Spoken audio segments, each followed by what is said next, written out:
You guys are crazy! You're an animal! Get a job!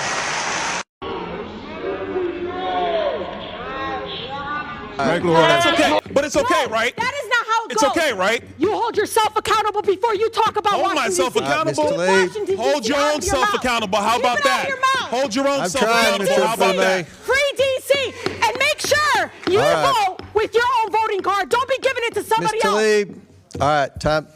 Chair recognizes Ms. Boebert from Colorado. Wait a minute, Ms. Boebert. All right. Tensions exploded in Congress when Rashida Tlaib went on an unhinged rant accusing Republicans of a so-called fascist takeover of Washington, D.C. But what she didn't expect was the immediate pushback. Byron Donalds and others fired back hard, exposing her hypocrisy, calling out her rhetoric, and reminding everyone who's really dividing this country. What started as a D.C. hearing quickly turned into a political beatdown that left Tlaib speechless. Thank you so much, Mr. Chairman.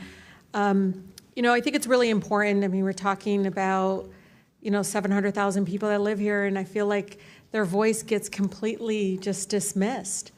And so, if I may, Mr. Chair, ask unanimous consent to enter the record the Washington Post poll of D.C. residents found 8 out of 8 in 10 opposed Trump's taking over of their local police and sending in federal troops. Without objection to ordered. I think it's also really important to understand, like, the incredible kind of slanderous, like, defamation. I don't know what to call it. They're just burying Washington, D.C. You just heard them speak about our nation's capital in that way, in a way that I feel very much like that's not what I see.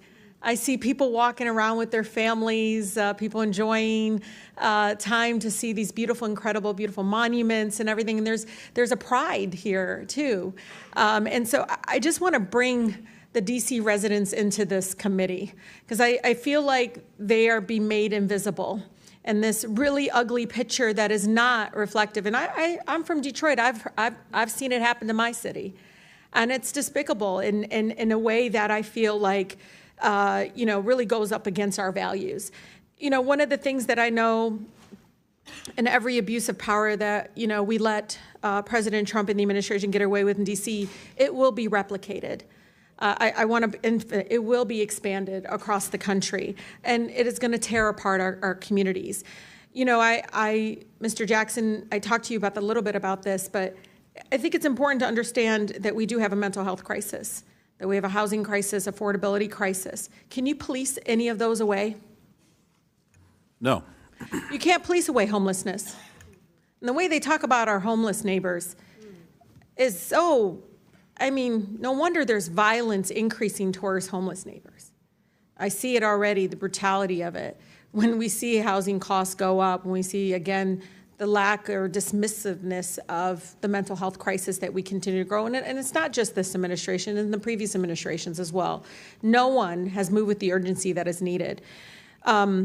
Just last week, the committee approved over a dozen bills regarding Washington, D.C. And, I'm just curious. Criminalize children. My colleague from Boston talked about this. It basically interfered with legislation already passed by the local government. Was anyone on this panel consulted? Any of you? Raise your hand if you were consulted on any of these bills. Yeah. We were not. One of the things that, AG, I've been listening to you. One of the bills actually eliminates your position completely. What effect would that have? Completely eliminating your position in regards to be able to do the job that you do to protecting all the families in Washington, D.C.? We'll start with the fact that more than 70% of the residents of the District of Columbia overwhelmingly voted for having an independent elected attorney general. That's right. And that's a recognition of the fact that when an attorney general is directly accountable to the people, directly responsive to the people, we are much better at doing our job in terms of addressing housing affordability and conditions in slumlords, seniors and consumers who are being scammed, addressing the issues that are most important to D.C. residents, because I am accountable to them. I read wage theft is an issue, workplace discrimination. There's a number of issues that need to be addressed, and they're not going to address that. They want to paint you all as this ugly, dark, all just out in the street. I mean, the way, it's just unbelievable because they all live here. I don't see it. I don't see what they see. I don't understand why we're allowing that to happen, because I actually think it's going to hurt our communities. People are going to look at Washington, D.C. folks in a way that I think is going to be very painful, but also, you know, I don't know, Mr. Jackson, I heard the stories. People didn't leave their homes. They weren't leaving their homes. Businesses didn't see people coming into, I mean, that's what we want in our nation's capital. Stay in your house, don't move, don't go anywhere, stay fearful. It's unbelievable that my colleagues continue again to eject this narrative and this rhetoric in regards to it. But I think it's important, Mr. Chair, just like in D.C., home rule was won out of Black freedom struggle in the fight for civil rights, we can't be passive right now. So nobody over there should take anything we say like so personally as if we're attacking them. No, we're attacking a process. We're not attacking people here. And I think it's really important. We need to stand up against this fascist takeover. That's not a bad word. It's a fact.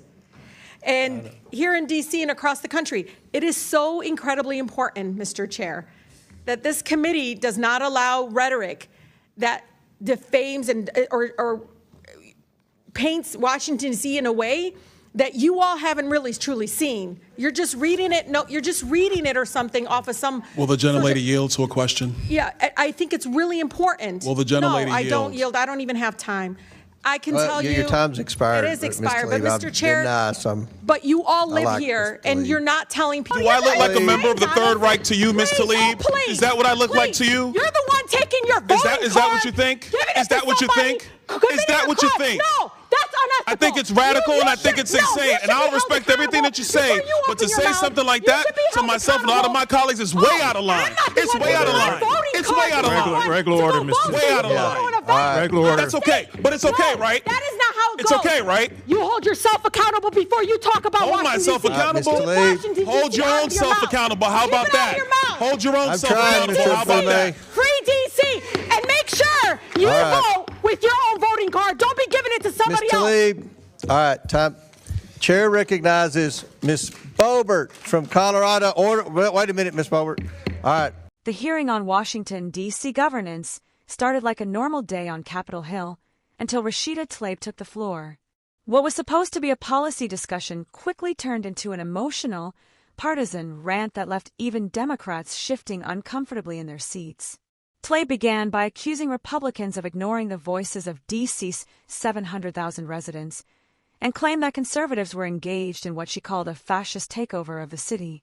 According to her, federal oversight of D.C. laws was somehow an attack on democracy. She even brought up an old Washington Post poll opposing Trump's decision to send federal troops to restore order in D.C. But the problem is, she completely ignored why that action was taken in the first place, because crime and chaos in the Capitol were spiraling out of control.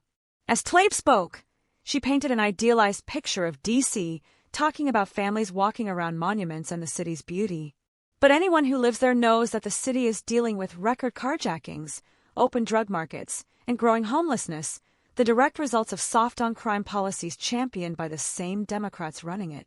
Her speech sounded more like campaign theater than leadership. Then she went even further. Tlaib claimed that every abuse of power in D.C. would be replicated nationwide.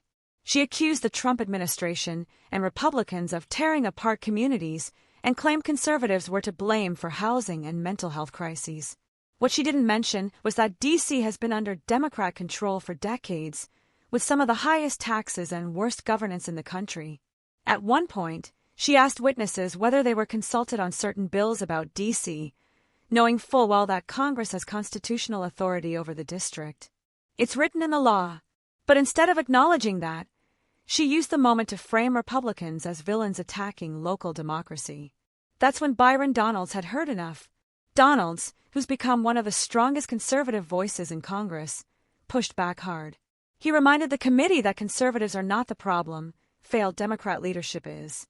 He called Tlaib's remarks radical and insane, and challenged her suggestion that Republicans were acting like authoritarians. His point was clear. If holding D.C. accountable for out-of-control crime and mismanagement is fascism, Then what do you call decades of one-party rule that's left residents unsafe? Tlaib refused to yield her time. She shouted over her colleagues, saying she didn't have to take questions. The room erupted as Donalds and other members demanded regular order. What started as a discussion about policy became a political spectacle. Democrats defended Tlaib's outburst, while Republicans called it another example of the left weaponizing emotion and identity politics to dodge accountability. Donalds didn't back down. He stood firm, saying that Tlaib's remarks crossed a line by comparing conservatives to Nazis. He made it clear that Republicans are there to restore accountability, not to silence anyone. He pointed out that D.C.'s crime crisis, housing failures, and corruption didn't start with the GOP. They came from years of progressive policies that punished police, rewarded lawlessness, and made ordinary citizens pay the price. By the end of the hearing, Tlaib looked rattled. Her attempt to label Republicans as fascists had completely backfired. Instead of rallying sympathy, she exposed how deeply disconnected the far left has become from reality. D.C. doesn't need more emotional speeches. It needs leadership, safety, and order. And that's exactly what Byron Donalds and other conservatives demanded. What this hearing really showed is the growing divide in Congress between those who want accountability and those who want chaos. Tlaib and her allies will keep screaming about fascism, but the American people can see through it. Every time the left plays the victim, they expose just how desperate they are to avoid responsibility for their own failures. Byron Donalds didn't just push back, he dismantled Tlaib's entire argument. He reminded the nation that Republicans are not trying to control D.C., they're trying to save it from collapsing under its own broken system. And if that makes the left uncomfortable, maybe it's because the truth hits too close to home.